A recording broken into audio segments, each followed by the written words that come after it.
నిన్న చంద్రబాబు నాయుడు అలాగే పవన్ కళ్యాణ్ కేంద్ర హోంశాఖ మంత్రి అమిత్ షాతో భేటీ అయిన నేపథ్యంలో ఆ భేటీపై జగన్మోహన్ రెడ్డి నిఘా పెట్టారని నిన్న జరిగినటువంటి చర్చలో తెలుసుకున్నటువంటి జగన్మోహన్ రెడ్డి గుండెల్లో దడ మొదలైందంటూ కూడా ఒక వార్త ఇప్పుడు సోషల్ మీడియాలో షేక్ చేస్తుంది. ఇక ఈ అంశానికి సంబంధించి మనతో మాట్లాడేందుకు ప్రముఖ రాజకీయ విశ్లేషకులు, ప్రముఖ సీనియర్ జర్నలిస్ట్ సిఎస్ రావు గారు మనతో ఉన్నారు. సార్తో మాట్లాడు. సార్ నమస్తే. సార్ నమస్తే కృష్ణ. సార్ నిన్న పొత్తుల విషయం కోసం ఇటు చంద్రబాబు గారు, పవన్ కళ్యాణ్ గారు అమిత్ షాతో భేటీ అవ్వడం జరిగింది. అయితే ఈ భేటీపై జగన్మోహన్ రెడ్డి నిఘా పెట్టారని, ఆ చర్చలో జరిగినటువంటి అంశాలు ఏంటి అనేది తెలుసుకున్న తర్వాత జగన్మోహన్ రెడ్డి గుండెల్లో దడ మొదలైంది అంటూ కూడా ఒక వార్త ఇప్పుడు సోషల్ మీడియాలో చక్కర్లు కొడుతూ ఉంది. ఏంటి సార్? సో దడేమో కానీ తాడేపల్లిలో మాత్రం శివరాత్రి కనబడుతుంది. శివరాత్రి అంటే ఏంది? జాగారం. శివరాత్రి అంటేనే మనకు గుర్తొచ్చేది జాగారం. సో కాబట్టి తాడేపల్లిలో ఇప్పుడు జాగారం అయితే కనిపిస్తుందని చెప్పి ఆ పార్టీ వర్గాల్లోనే వినిపిస్తుంది. ఉపవాసం జాగారం రెండు ఉన్నాయి. ఉపవాసం జాగారం రెండు ఉంటాయి, డెఫినెట్ గా ఉంటాయి. ఎందుకనంటే మింగుడు పడినటువంటి అంశం పొత్తు అనేది ఉండకూడదని కోరుకున్నటువంటి వాళ్ళల్లో వైఎస్ఆర్ కాంగ్రెస్ పార్టీ మొదటి వరుసలో ఉంది. ఎందుకంటే ప్రతి సిద్ధం సభలో కూడా ఈ పొత్తు గురించే మాట్లాడుతున్నారు. డే 1 నుంచి ఆ పొత్తును విచ్ఛిన్నం చేయాలి అనేటువంటి ప్రయత్నం చేస్తూనే ఉన్నాడు జగన్మోహన్ రెడ్డి. అది అందరికీ తెలిసినటువంటి విషయం. మనం ప్రత్యేకంగా దాని మీద విశ్లేషణ చేసుకోవాల్సిన అవసరం లేదు. ఎందుకు ఆ విధంగా ప్రయత్నం చేస్తున్నారని అంటే ప్రత్యర్థి పార్టీకి తెలుసు వాళ్ళు పొత్తు ఉంటే ఏమవుతుందని చెప్పి. పొత్తు లేకపోతే కనుక విచ్చలవిడిగా 2019 మాదిరిగా ఎన్నికల కమిషన్ మద్దతుతోటి లేదా ఎన్నికల కమిషన్ కొంత లీనియస్గా తీసుకొని విచ్చలవిడిగా చేయొచ్చు. పైగా ఇప్పుడు రాష్ట్రంలో అధికారంలో ఉంది వైఎస్ఆర్ కాంగ్రెస్ పార్టీ. 2014లో అధికారంలో లేదు, ప్రతిపక్షంలో ఉంది. ప్రతిపక్షంలో ఉన్నప్పుడు కేంద్రం నుంచి మద్దతుతోటి 2019లో ఏం చేశారు వైఎస్ఆర్ కాంగ్రెస్ పార్టీ, అలాగే బీఆర్ఎస్ పార్టీ, బీజేపీ మూడు కలిసి అనేది ఆంధ్రప్రదేశ్ ప్రజలకు బాగా తెలుసు. అలాంటి సిచ్యువేషన్ క్రియేట్ చేయడానికి అవకాశం ఉండదు పొత్తు కుదిరితే. ఓకే, అందుకని చెప్పి పొత్తు ఉండకూడదని చెప్పి కోరుకుంటున్నటువంటి వాళ్ళలో వైఎస్ఆర్ కాంగ్రెస్ పార్టీ మొదట ఉంటుంది, జగన్మోహన్ రెడ్డి మొదట ఉంటాడు. వన్స్ పొత్తు కన్ఫర్మ్ అయింది అని అంటే ఆ రోజు నుంచి తాడేపల్లికి తాళం పడినట్టే. తాడేపల్లికి ఇంకా మొత్తం చేతులు కట్టేసినట్టు అవుతుంది. ఇప్పటి వరకు ఏంటి విచ్చలవిడిగా చేస్తున్నారు. ఇప్పుడు సపోజ్ ఉదాహరణ తీసుకుంటే రోజా నిన్న మొత్తం గిఫ్ట్లు పంచుతా దొరికిపోయారు. ఫోటోలతో సహా బయటకు వచ్చినాయి. చీర సార్లు అన్ని పంచుతా, గాజులు, చీరలు, చార్లు, తర్వాత దాంట్లో డబ్బులు అన్ని పంచుతా దొరికిపోయారు. తర్వాత ఎమ్మెల్యేలు అనేక మంది ఈ మధ్య కాలంలో తాయిలాలు పంచుతూ దొరికిపోయారు. తర్వాత జగన్మోహన్ రెడ్డి ఇప్పుడు అధికార కార్యక్రమాలకి, పార్టీ కార్యక్రమాలకి వ్యత్యాసం లేకుండా ప్రజాధనాన్ని ఖర్చు పెడుతూ ప్రజల సొమ్ముతోటే ప్రచారం చేసుకుంటున్నారు. ఇవన్నీ సాగు. పొత్తు కన్ఫర్మ్ అయిన మరుక్షణం నుంచి ఇవన్నీ సాగు. జగన్మోహన్ రెడ్డి మెడ మీద ఈసీ కత్తిపడిద్ది. అప్పుడు అసలు తాడేపల్లి నుంచి బయటకు వచ్చే పరిస్థితులు కూడా ఉండవు. విచ్చలవిడిగా వాలంటీర్లతో డబ్బులు పంచడం, లేదంటే పథకాలు పంచడం, లేదా ఈకేవైసీ చేయించడాలు ఇవన్నీ కుదరవు. ఈ ఎత్తుగడలన్నీ ఆగిపోతాయి, ఫుల్ స్టాప్ పడతాయి. దీంతో ఓడిపోయటానికి 100% ముందే, ఎన్నికల ముందే తెలిసిపోతుంది. అందుకని అసలు రాత్రి ఏం జరిగింది అనే దాని మీద ఆయన కాన్సన్ట్రేషన్ చేసి తనకున్నటువంటి నిఘా వర్గాలు, వేగులు వీళ్ళు ఉంటారు కదా, ఏ పార్టీకైనా ఉంటారు వేగులు కొంతమంది. ఇప్పుడు ఢిల్లీలో ఆల్రెడీ ఉన్నారు కొంతమంది వేగులు. వాళ్ళ ద్వారా ఇప్పుడు అక్కడ ఏం జరుగుతుంది, అసలు చంద్రబాబు నాయుడు వచ్చాడు, పవన్ కళ్యాణ్ వచ్చాడు, వాళ్ళు ఏ టైంలో అమిత్ షా దగ్గరికి వెళ్ళారు, ఎంతసేపు మాట్లాడుకున్నారు, దాని ఇన్పుట్స్ ఏంటి, వీటన్నిటి మీద సమాచారాన్ని సేకరించుకునేటువంటి ప్రయత్నం సహజంగా ఏ పార్టీ అయినా చేస్తుంది. జగన్మోహన్ రెడ్డి కొద్దిగా హుషారుగా చేస్తుంటారు. ఎందుకంటే అధికారం ఉంది కాబట్టి. అధికారం ఉంది, తర్వాత నెట్వర్క్ ఉంది, తర్వాత అక్కడ బలమైనటువంటి మీడియా ఉంది చేతిలో, తర్వాత మీడియా వర్గాలు ఉన్నాయి. జాతీయ మీడియాలో కూడా ఆయనకి బాగా ప్యాకేజీలు ఇచ్చారని చెప్పి ఆధారాలతో సహా తెలుగుదేశం బయట పెట్టింది కదా. జాతీయ మీడియా కూడా ఆయనకు మద్దతు ఉంది కాబట్టి వీలున్నంత వరకు పొత్తుని ఏ విధంగా విచ్ఛిన్నం చేయాలనేది జాగారం చేసి రాత్రంతా కూడా ఆయన ఇన్పుట్స్ తీసుకున్నారని చెప్పేసి తాడేపల్లి వర్గాల్లోనే వినిపిస్తుంది. ఎందుకు అర్ధరాత్రి అంటున్నానంటే ఆల్రెడీ 10:30కో ఏమో అమిత్ షాని కలిశారు ఎవరు, చంద్రబాబు నాయుడు అలాగే పవన్ కళ్యాణ్. దాదాపు 1.5 పైగా వాళ్ళ మధ్య చర్చలు జరిగినట్టు మనకు సమాచారం అందుతుంది. సో 1.5 పైన ఆల్మోస్ట్ 12 అయింటుంది. అక్కడే 12 అయింటుంది. అర్ధరాత్రి 12 దాకా వాళ్ళ మధ్య చర్చలు జరిగినాయి. సో ఈ అర్ధరాత్రి ఆ చర్చలన్నీ ముగిసి మళ్ళీ ఇన్పుట్స్ వచ్చేటప్పటికి తాడేపల్లికి ఇక్కడ కూడా జాగారం అయి ఉంటుంది. రైతులు మొత్తం నిద్ర లేకుండా గడిపి ఉంటారు ఖచ్చితంగా. అంటే ఎప్పటికప్పుడు అక్కడ ఏం జరుగుతుందని తెలుసుకోవాలి కదా. తెలుసుకునేటువంటి ఒక కుతూహలం అయితే ఉంటుంది కదా. సో దాన్ని తెలుసుకోవడానికి ఇక్కడ తాడేపల్లిలో జాగారం చేశారు. తాడేపల్లిలో శివరాత్రి ముందు రోజే శివరాత్రి జాగారం చేసేసారు వాళ్ళు. శివరాత్రి రోజు జాగారం అయిపోయింది. సో ఇప్పుడు అసలు అక్కడ ఏం జరిగింది అనేది మనం కనుక ఆలోచిస్తే చంద్రబాబు నాయుడు అయితే జనరల్గా ఆయన 40 సంవత్సరాల అనుభవం కలిగినటువంటి రాజకీయవేత్త. ఆయన ఆషామాషగా పొత్తు అనేది చెడగొట్టుకోవాలి అయితే అనుకోరు. ఏదో రకంగా మధ్య మార్గంగా ఆ పొత్తుని సక్సెస్ చేసుకోవాలని అనుకుంటారు. ఆ పొత్తు ఉంటే వచ్చేటువంటి బెనిఫిట్స్ ఏందనేది ఆయనకి తెలుసు. ప్లస్ జగన్మోహన్ రెడ్డిని గద్దెన ఏ విధంగా దింపాలి అనే దాంట్లో ఆప్షన్స్ కనుక తీసుకుంటే కనుక బీజేపీతో పొత్తు ఉండాలి అనేటువంటి ఒక ఆప్షన్ కనిపిస్తూ ఉంది. కేవలం నైతిక మద్దతు కోసం, అంతకు మించి బీజేపీ వల్ల తెలుగుదేశం పార్టీకి కానీ జనసేనకు కానీ ఒక్క ఓటు కూడా అదనంగా వచ్చేటువంటి అవకాశం లేదని చెప్పి సర్వేలు చెప్తున్నాయి. కేవలం నైతిక మద్దతు కోసం మాత్రమే బీజేపీతో పొత్తు పెట్టుకోవాలని చెప్పి చంద్రబాబు నాయుడు అడుగులు వేస్తున్నారు. ఇలాంటి సందర్భంలో అంత దూరం వెళ్ళిన తర్వాత దాన్ని తెగ్గొట్టుకొని చంద్రబాబు నాయుడు వచ్చేస్తాడని చెప్పేసి అనుకోవడానికి లేదు. అంత ఈజీగా తెగ్గొట్టుకుంటాడు పొత్తు అనేది. అంత అడ్డగోలుగా తెగ్గొట్టుకోవాలని కూడా బీజేపీ అనుకుంటుందని నేనైతే అనుకోను. ఎందుకంటే తెలుగుదేశం పార్టీతో పొత్తులు లేనందువల్ల వాళ్ళకి నష్టమే తప్పితే లాభం వచ్చేటువంటి అవకాశం లేదు.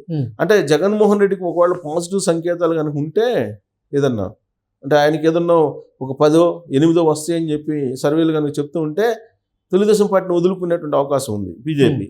కానీ ఇప్పుడు ఆయనకి 3, 4, 5 లోపలే చెప్తున్నారు ఎంపీలు సర్వేలు. కాబట్టి ఎక్కువగా ఎంపీలు వచ్చే తెలుగుదేశం పార్టీని వదిలిపెట్టుకొని వైఎస్ఆర్ కాంగ్రెస్ పార్టీ వైపు అయితే వెళ్ళడు కదా, వెళ్ళే అవకాశం లేదు బీజేపీ.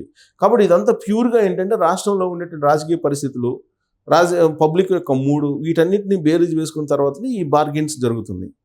సో ఎవరితోటి బెనిఫిట్ అని అంటే ఇప్పుడు ఒకవేళ చంద్రబాబు నాయుడు వదులుకుంటే బీజేపీ రాబోయేటువంటి రోజుల్లో ఒకవేళ కనుక ఇండియా కూటమి వస్తే, ఇండియా కూటమి కనుక అధికారంలోకి వస్తే, లేదంటే వీళ్ళు అనుకున్నట్టు కనుక ఎంపీలు రాకపోతే పరిస్థితి, అప్పుడు చంద్రబాబు నాయుడు వల్ల ప్రమాదం ఉంది ఢిల్లీ స్థాయిలో ఎవరికి బీజేపీకి.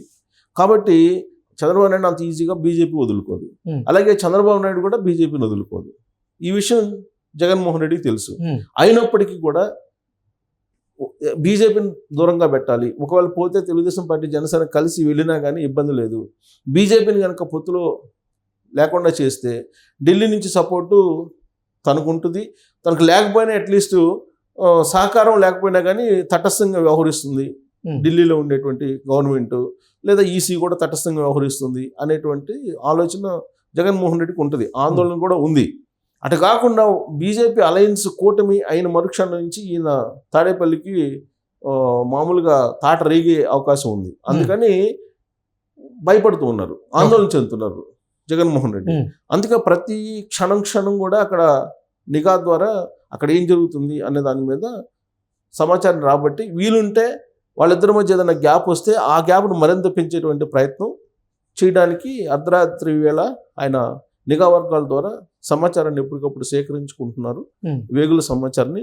దాన్ని ఆల్రెడీ తాడేపల్లిలో ఉండేటువంటి కొంతమంది ఉన్నారు కదా, సజ్జల రామకృష్ణారెడ్డి లాంటి వాళ్ళు రాజకీయ వ్యూహకర్తలు, అలాగే కొత్తగా ఉండేటువంటి ఒక ఐఏఎస్, వీళ్ళందరూ ఉన్నారు కదా, వీళ్ళు ఎప్పటికప్పుడు సమాచారం అందజేస్తూ వీళ్ళనంత వరకు దాన్ని చెడగొట్టేటువంటి ప్రయత్నం, బీజేపీని దూరంగా ఉంచే ప్రయత్నం, తటస్థంగా ఉంచేటువంటి ప్రయత్నం చేస్తూ ఉన్నారు. ఒకవేళ బీజేపీ విడిగా పోటీ చేస్తే కనుక వైఎస్ఆర్ కాంగ్రెస్ పార్టీకి లాభం ఉంటుంది అనేటువంటి వ్యవహారం వాళ్ళకు ఉంది, వీళ్ళకి కూడా ఉంది. అది ఎన్నికల పరంగా చూస్తే తెలుగుదేశం పార్టీకి కూడా లాభమే బీజేపీని దూరంగా పెడితే. కానీ నైతికంగా మాత్రం మద్దతు కావాలని కోరుకుంటుంది అంతే. ఓట్ల పరంగా బీజేపీ వాళ్ళు ఒరిగేది ఏం లేదు తెలుగుదేశం పార్టీ జనసేనకి. వైసీపీకి ఒక రకంగా చెప్పాలంటే ఈ కూటమి ఉంటే ఇంకో రకంగా బెనిఫిట్ అవుతుంది వైసీపీకి ఓట్ల పరంగా, కానీ నైతికంగా వాళ్ళకి చాలా ప్రమాదం ఏర్పడుతుంది. సో నైతికంగా మద్దతు లేకపోతే ఏం జరుగుతుంది అనేది 2019లో చూశారు జగన్మోహన్ రెడ్డి, డైరెక్ట్గా చూశాడు.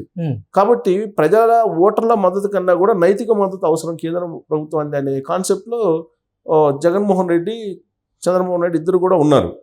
సో ఆ క్రమంలో జగన్మోహన్ రెడ్డి కోరుకుంటున్నది ఏంటంటే తెగిపోవాలి ఆ బంధం అనేది కోరుకుంటున్నారు. సో జగన్మోహన్ రెడ్డి మొత్తం అర్ధరాత్రి వేళ ఈ మొత్తం తాడేపల్లిలో కూర్చొని మొత్తం అబ్జర్వ్ చేశాడు. సో అబ్జర్వ్ చేసిన తర్వాత చంద్రబాబు నాయుడు అయితే అంత ఈజీగా పోగొట్టుకోరు, కానీ షా మాత్రం కొంత తికమక కన్నా కూడా షా ఆలోచిస్తూ ఉన్నారు.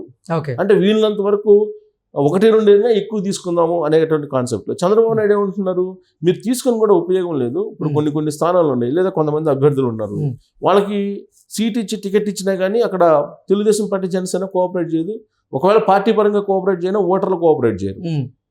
కాబట్టి ఆ సర్వే రిపోర్ట్లు ఉంటాయి కదా, ఆ సర్వే రిపోర్ట్లని షాకి చూపించి ఇప్పుడు ఎన్డీఏలో భాగస్వామ్యం ఎలాగ అవుతున్నాం కదా, టార్గెట్ 400కి ఎన్డీఏలో భాగస్వామ్యం మేము కూడా అవుతున్నాం కాబట్టి మీ టార్గెట్ మీరు రీచ్ అయ్యేటువంటి అవకాశం ఉంది.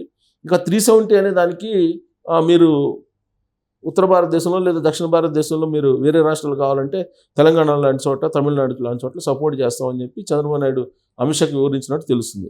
ఇప్పుడు ఆ టార్గెట్లో వెళ్తున్న క్రమంలో మీరు ఓడిపోయేటువంటి, ఇప్పుడు గెలిచేటువంటి స్థానాల్లో కూడా మీరు పోటీ చేస్తే అందరికి కూటమిగా నష్టం జరిగేటువంటి అవకాశం ఉంది అనేది చంద్రబాబు నాయుడు యొక్క ఆలోచన.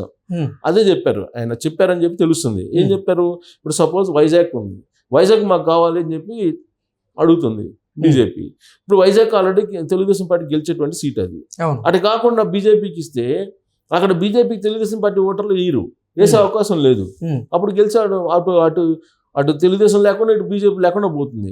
వైఎస్ఆర్ కాంగ్రెస్ పార్టీ కావాల్సింది కూడా అదే. సో ఇలాంటి కొన్ని ఉన్నాయి.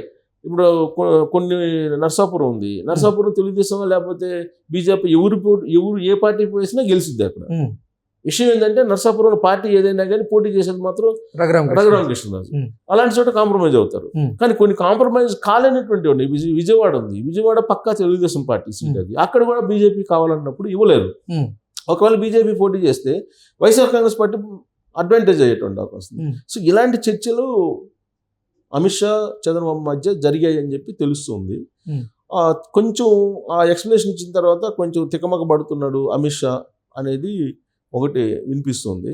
సో దాంతో ఈ అర్ధరాత్రి జరిగినటువంటి ఈ చర్చలు, సీట్ల షేరింగ్ సంబంధించినటువంటి అంశం ఒక స్పష్టత రాలేదు అనేది తాడేపల్లికి తెలిసిన తర్వాత ప్రశాంతంగా అర్ధరాత్రి తర్వాత నిద్రపోయారు తాడేపల్లిలో ఉండేటువంటి జనం. తాడేపల్లిలో ఉన్నటువంటి వాళ్ళు ఒక కోటరీల్లో ప్రశాంత వాతావరణం నెలకొంది. అప్పటి వరకు ఒక అలజడి, ఆందోళన అది ఉన్నాయని చెప్పి వైఎస్ఆర్ కాంగ్రెస్ పార్టీలోనే జరుగుతున్నటువంటి చర్చ. సో ప్రస్తుతానికైతే యాజ్ ఆఫ్ నౌ అది మరి రాత్రి అయితే జాగారం చేశారు. ఇవాళ రాత్రికి జాగారం చేస్తారా లేదా అనేది చూడాలి. ఇది యాక్చువల్గా శివరాత్రి, ఇవాళ శివరాత్రి రాత్రికి జాగారం చేస్తారు, అందరూ చేస్తారు. బట్ తాడేపల్లికి అలాంటి ఏం లేవు కదా, శివరాత్రులు ఏముండవు కదా. ఓన్లీ అక్కడ ఉండేది అంతా క్రిస్టియన్ వ్యవహారం తప్పితే మీకు శివరాత్రులు, శ్రీరామనవములు ఉండవు కదా. క్రిస్మస్ ఒకటే ఉంటుంది కాబట్టి జాగారం ఇప్పుడు కనుక చంద్రబాబు నాయుడు, పవన్ కళ్యాణ్ వచ్చేస్తే ఇప్పుడు జాగారం ఉండదు అక్కడ ఇవాళ. Okay sir, thank you so much.